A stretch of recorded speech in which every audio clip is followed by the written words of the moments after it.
Because that would be 300 and... नमस्ते friends, स्वागत है आपको फिर से मेरे YouTube चैनल पे। शिवाजी महाराज का बाघ नख जो है वो वापस भारत में आ गया है।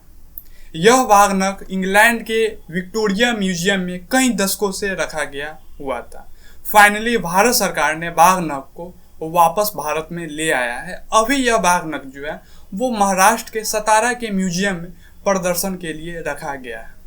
यह बाघ नख वही है जिसके द्वारा शिवाजी महाराज ने साल 1659 में अफजल खान को मारा था। तो आप इस वीडियो में बने रहिए। हम आपको इस वीडियो के माध्यम से बाघ नख का इतिहास के बारे में बताएंगे और साथ में यह भी बताएंगे कि भारत से यह बाघ नख जो है वो इंग्लैंड के विक्टोरिया म्यूजियम में कैसे चला गया है ना। तो सारा जानकारी देने का कोशिश करेंगे। आप इस वीडियो में जो है वो पूरे अंत तक जरूर बने रहिएगा। देखिए, बाघ नख जो है एक खंजर होता है जिसको जो है वो पूरे तरीके से बाघ के पंजे के तरह डिजाइन किया गया हुआ था। अब हम चलते हैं वर्ष 1659 में। वर्ष 1659 में बीजापुर में आदिल शाह जो है वो सुल्तान हुआ करते थे, लेकिन आदिल शाह का उस समय उम्र जो है वो बहुत ज्यादा कम था।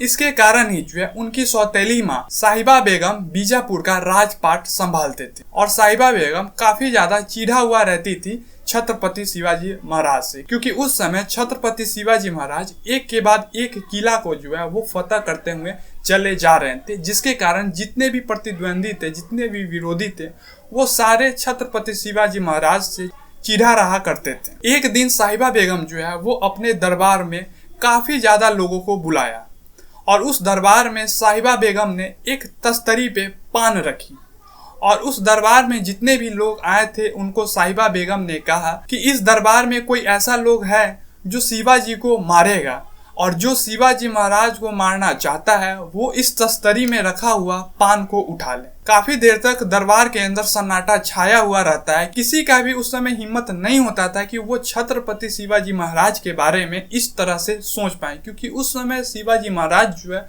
वो काफी ज्यादा शक्तिशाली थे। यहाँ तक कि उनसे जो है वो औरंगजेब भी डरा करते थे। औरंगजेब की भी जो है वो पसीने छूट जाया करता था। तो दरबार में काफी देर तक सन्नाटा पसरा रहा है। दरबार में कोई भी लोग जो है वो हिम्मत जुटा नहीं पाया कि वो जो है वो शिवाजी महाराज को मार पाए। लेकिन कुछ देर बाद दरबार में एक व्यक्ति खड़ा हुआ और वो जा करके पान का बीरा उठा लिया और उसका नाम था अफजल खान। अफजल खान ही जो है वो पान का बीरा उठाया और अफजल खान काफी लंबा लंबा जो है वो डींगे हाँक। भरे दरबार में अफजल खान ने कहा कि हम जो है वो शिवाजी को मारेंगे। शिवाजी आखिर कौन है, उसे हम मार करके घसीटते हुए अपने बीजापुर में लाएंगे। साथ में अफजल खान डींगे हाँकते हुए ये भी कहा कि हम जो शिवाजी को मारेंगे तो घोड़ा से उतरेंगे भी नहीं, घोड़ा पे बैठे बैठे ही जो है वो शिवाजी को मार देंगे और उससे घसीटते हुए जो है वो बीजापुर में लाएंगे। काफी लंबा लंबा डींगे जो है वो अफजल खान ने उस भरे दरबार में हाँकी, जिसके बाद से बेगम साहिबा जो है वो काफी ज्यादा प्रसन्न हो गई और उन्होंने जो है वो पूरा कार्यभार अफजल खान को सौंप दी कि शिवाजी महाराज को जो है वो कैसे भी करके मार दो। और इधर अफजल खान जो है वो काफी ज्यादा रणनीति बनाने लगे कि कैसे जो है हम शिवाजी को मारे। अफजल खान जो है वो कई पत्र लिखे शिवाजी महाराज को और उस पत्र में अफजल खान यह लिखता था कि हमें जो है आपसे मुलाकात करनी है। शिवाजी महाराज से जो है वो काफी ज्यादा जो है वो पत्र का आदान प्रदान हुआ, लेकिन फाइनली 10 नवंबर 1659 का डेट फाइनल होता है कि 10 नवंबर 1659 को जो है उन दोनों की मुलाकात होनी है। डेट फाइनल हुआ और साथ में जो मुलाकात का जगह फाइनल हुआ वो था तंबू। तंबू में ही अफजल खान और शिवाजी महाराज की मुलाकात होनी थी। साथ में कुछ शर्त भी रखी गई थी। शिवाजी महाराज ने इस शर्त में लिखा कि जब मुलाकात होगी उस समय ज्यादा सैनिक जो है वो मुलाकात के दौरान नहीं आएंगे, और इस शर्त पे जो है वो मुहर लग गई। अगर हम बैकग्राउंड की बात करें तो बैकग्राउंड में शिवाजी महाराज जो है वो अपने सैनिक को जंगल में छुपा दिए हुए थे और उधर अफजल खान भी जो है अपने सैनिक को जंगल के आसपास तैनात कर दिए। और इन दोनों की मुलाकात जब 10 नवंबर 1659 की हुई तो पालकी में जो है वो अफजल खान बैठे हुए थे। पालकी को जो है वो 4 लोग कंधे पे ले करके और तंबू के अंदर आते हैं। शिवाजी महाराज जो है उस तंबू के अंदर बैठे हुए रहते हैं। जैसे ही अफजल खान पालकी से उतरते हैं, अफजल खान जो है वो शिवाजी महाराज को गले लगाने के लिए दोनों बाह को फैला देते हैं। जैसे ही शिवाजी महाराज गला लगते हैं उसी समय शिवाजी महाराज को काफी ज्यादा परेशानी होती, क्योंकि अफजल खान शिवाजी महाराज का गला पकड़ लेता है। और इधर शिवाजी महाराज जो है वो बहुत जल्दी प्रतिक्रिया दे दी। शिवाजी महाराज अपने हाथ में बाघ नख को छुपाया हुआ था, बाघ नख को अपने हाथ में पहना हुआ था। उन्होंने जो है वो जल्दी प्रतिक्रिया देते हुए अफजल खान के पेट में जो है वो उस बाघ नख को घुसेड़ दिए। देखिए, जिस समय शिवाजी महाराज मुलाकात करने के लिए तंबू में बैठे हुए थे, उस समय शिवाजी महाराज जो है वो अपने मुकुट के नीचे, यानी कि सर के ऊपर मुकुट के नीचे जो है एक लोहे का टोपी पहने हुए थे। जो उन्होंने बदन पे कपड़ा पहने हुए थे, उस कपड़े के अंदर जो है जंजीर लगाए हुए थे। अंदर जो है वो पूरा जंजीर था, उसके ऊपर कपड़ा था। साथ में उन्होंने अपने हाथ में बाघ नख को जो है वो छुपाया हुआ था। जैसे ही शिवाजी महाराज बाह फैलाता है, वैसे ही अफजल खान जो है शिवाजी महाराज का गला पकड़ लेता और शिवाजी महाराज एकदम जल्दी से प्रतिक्रिया देते हुए हाथ में पहने बाघ नख को जो है अफजल खान के पेट में घुसेड़ देते हैं।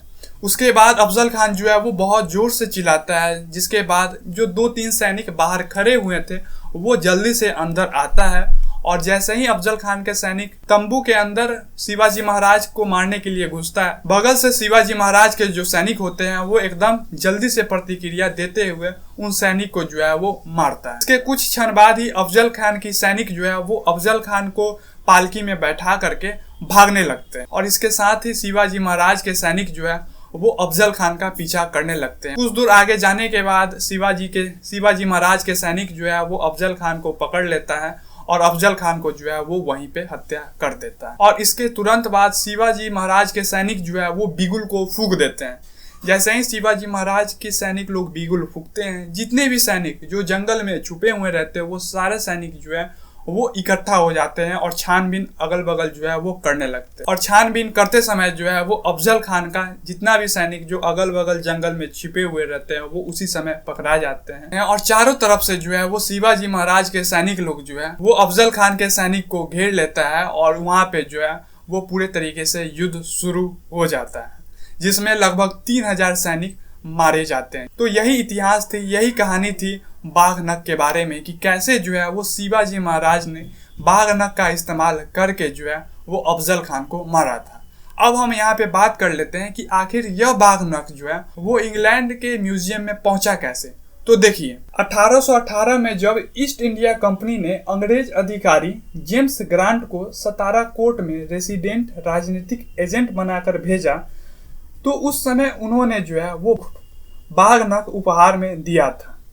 इसके बाद 1824 में जब जेम्स ग्रांट इंग्लैंड लौटते हैं तो वो अपने साथ इंग्लैंड में इस बाघ नख को ले जाते हैं। और जब जेम्स ग्रांट की मृत्यु इंग्लैंड में हो जाती है, उसके कुछ समय बाद जो है जेम्स ग्रांट के वंशज जो है उस बाघ नख को विक्टोरिया म्यूजियम में दान दे देता है, जिसके बाद से ही यह बाघ नख जो है वो कई दशकों तक इंग्लैंड के विक्टोरिया म्यूजियम में रखा रहा था। लेकिन अभी भारत सरकार जो है वो बहुत ज्यादा कोशिश की, जिसके बाद से यह बाघ नख जो है वो मात्र 3 सालों के लिए जो है वो भारत में लाया गया। अभी जो है वो कागजी प्रक्रिया बहुत ज्यादा हो रहा है और यह कहा जा रहा है कि 3 साल के बाद कागज प्रक्रिया पूरा हो जाने के बाद यह बाघ नख जो है वो परमानेंटली भारत के म्यूजियम में रख दिया जाएगा। अब हम अंत में आपसे एक छोटी सी रिक्वेस्ट करेंगे, बाघ नख के बारे में जो हम आपको जानकारी दी है, यह जानकारी आपको कैसी लगी? आप अपना राय जो है वो कमेंट के जरिए हमें कमेंट बॉक्स में जरूर दें। धन्यवाद।